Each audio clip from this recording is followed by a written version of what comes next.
The big story this week so far in college football has been the release of the 2024 SEC football schedule that includes Oklahoma and Texas. Did one of these teams get the short end of the stick, and is Texas still being given special treatment even though they're leaving the Big 12? Pull up a chair, sit back, relax, and let's talk about it. What is up, college sports fans, Big 12 fans, and fellow members of Mountaineer Nation? This is Couz, and welcome in to another edition of Couz's Corner. Pull that chair up and let me serve you up another shot of top shelf college football content. On tap in today's episode, we are talking about the schedule release for the 2024 season in the SEC. And that is the first year, as most of you know, that Texas and Oklahoma will be playing as members of the Southeastern Conference.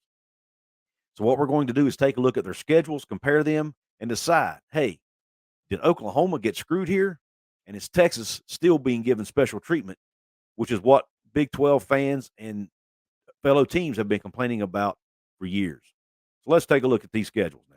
I'm going to share the schedule on the screen that was shared on SEC Network's website. Hopefully you can see this good enough here. A little bit blurry, but that's about the best I could do. But anyway, looking here, when you look at Oklahoma's schedule and Texas's schedule here at the bottom, here's what you'll see. The white are the home games. The darker colored lines are the away games. But Oklahoma's home games include Alabama, South Carolina, Tennessee, Texas. And this is not even a true home game. It's the Red River rivalry game that they hold in Dallas, Texas every year. So it's a neutral site game. So it's not a true home game for Oklahoma. So they only got 3 true home games in their first year in the SEC, and 2 of those are against Alabama and Tennessee. All right, then they go on the road to Jordan-Hare Stadium to play Auburn, to Death Valley to play LSU, to Ole Miss, and then to Missouri. That is a freaking gauntlet right there. A gauntlet of a schedule for Oklahoma. I mean, when you look at this schedule, I mean, they're really probably only going to be favored in what, 2 or 3 of those games? They won't be favored against Alabama. They won't be favored against Tennessee. The Texas game's probably a wash as far as who's favored. They likely won't be favored against Auburn. They won't be favored against LSU at LSU. They might be favored against Ole Miss, maybe, but Lane Kiffin's got that team playing pretty well right now. And they should be favored against Missouri and South Carolina. So, I mean, I'll be honest with you, Oklahoma might be lucky to get a bowl game. And what might be their saving grace is their non-conference schedule, which we'll get back to in just a minute. Now let's go over and look at Texas's SEC schedule. They're at home against Florida, Georgia, Kentucky, and Mississippi State. Yes, Georgia, 2-time defending national champions, really good team. Texas likely won't be favored in that game, even though it's at home. Then they go on the road to Arkansas. They have the neutral site game against Oklahoma, 2 Texas A&M, and 2 Vanderbilt. Now, they only have 3 true road games and 4 home games. So there's one advantage already Texas has. They have one more home game than Oklahoma does. We look at the games Texas will likely be favored in. They might be favored over Florida. They should be. They won't be favored over Georgia. They'll be favored over Kentucky, Mississippi State probably. They'll definitely be favored over Vanderbilt. Might be favored over Arkansas, and maybe even Texas A&M. It's all going to depend on what Jimbo's able to do there with the changes he's made on his staff and the kind of talent he's able to retain and bring in. But, I mean, Texas could theoretically be favored in all but what, 2 of those games? Maybe even all of them, except Georgia. So, are these equitable schedules? Not in the least. Not in the least. So, do Oklahoma fans have a right to complain? No, not in my opinion. Look, Oklahoma wanted the SEC. Oklahoma's getting the SEC. And they're getting thrown right to the fire in year 1. I don't think they have a right to complain. And here's why. Because I think in year 2, and this is also why I don't think Texas is being given special treatment. Now, we all know Texas. A lot of teams left the Big 12 over the years because Texas was always given special treatment in the Big 12. It looks on the surface like Texas could also be getting special treatment from the SEC here, the way this first-year scheduling lines up. But I don't think that's the case. And here's why. I think in 2025, which will be their second year in the league, I think these schedules will somewhat flip-flop. You'll see Oklahoma with an additional home game, Texas with an additional road game, and you'll likely see like the Kentuckys, the Vanderbilts, that are on Texas's schedule will likely be on Oklahoma's schedule in year 2. Now, if that's not the case, if Oklahoma's schedule continues to be tougher, then I might say, hey, Oklahoma fans have an argument here and that Texas might be getting favoritism.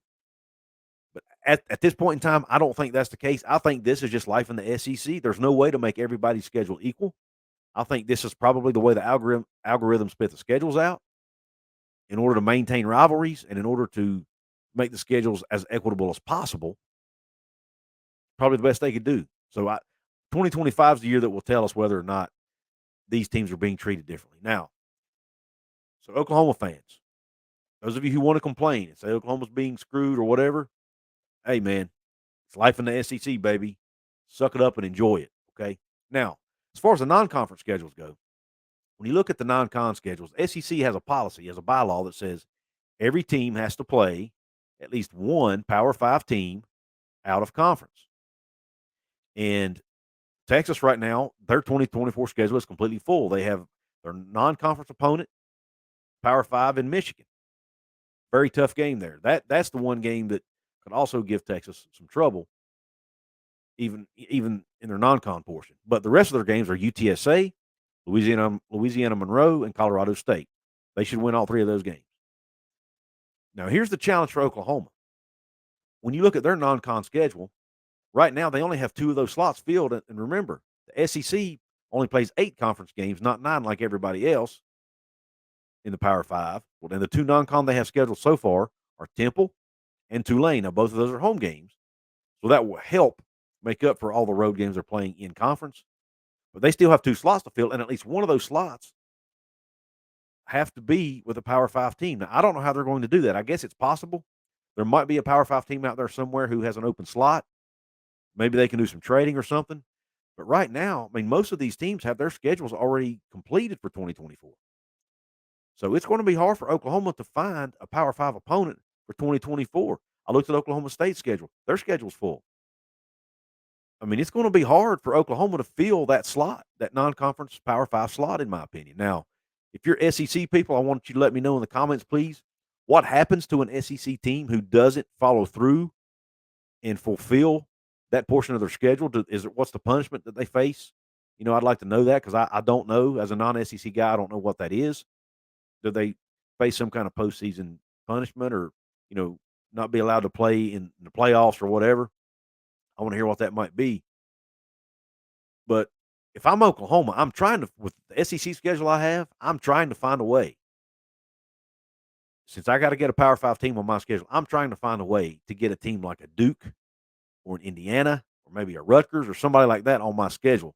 And I'm not trying to be disrespectful to those teams, but you need to try to find a team that you will likely beat in the Power 5. A team that you know your roster will be better than. Like I said, West Virginia's not going to be an option. Oklahoma State, I don't think it's going to be an option for you. And I think I will try to go find a team who's typically not very good at football. Duke, Indiana. I would say Colorado, but they're probably going to be better in 2024 than they are now. But find somebody that you should be able to beat, technically, and try to get them at home if possible. It's probably going to take some horse trading. You might have to pay somebody or give somebody else a home game later down the road. In exchange for that, who knows what you might have to do. But with schedule's already being mostly full for 2024, it's probably going to be challenging for Oklahoma to make that happen. I want to hear your thoughts in the comments section, Couz's Corner family, especially Oklahoma and Texas fans. I want to hear what you think about these schedules for the SEC in 2024. Oklahoma fans, do you think you are getting screwed here? And Texas fans, do you like your schedule? If I were you, I would like the schedule. You get the excitement of having Georgia coming to Darrell K. Royal Stadium. You get, some pretty good games, but yet you don't necessarily have the gauntlet that a team like Oklahoma has to face either. You don't have to play LSU. You don't have to play Alabama. You don't have to play Auburn at Auburn. So if I'm Texas fans, I'm really, really happy with that schedule. If I'm Oklahoma fans, I may not be happy with it, but you should have known this is what was coming.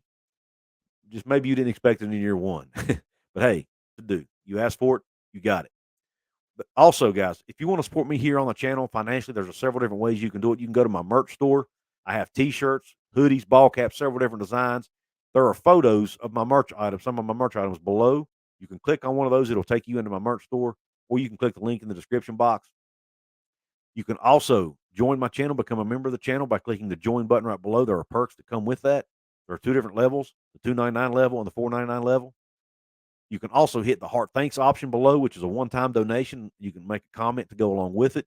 You can also support me for free, guys. If you can't do it financially, I totally get it. You can do it for free and easy. 4 ways. Like the video, which is the thumbs up button. Share it with your friends. Drop the comment that I mentioned. And last but not least, subscribe to the channel. Help me get to my next big goal of 10K.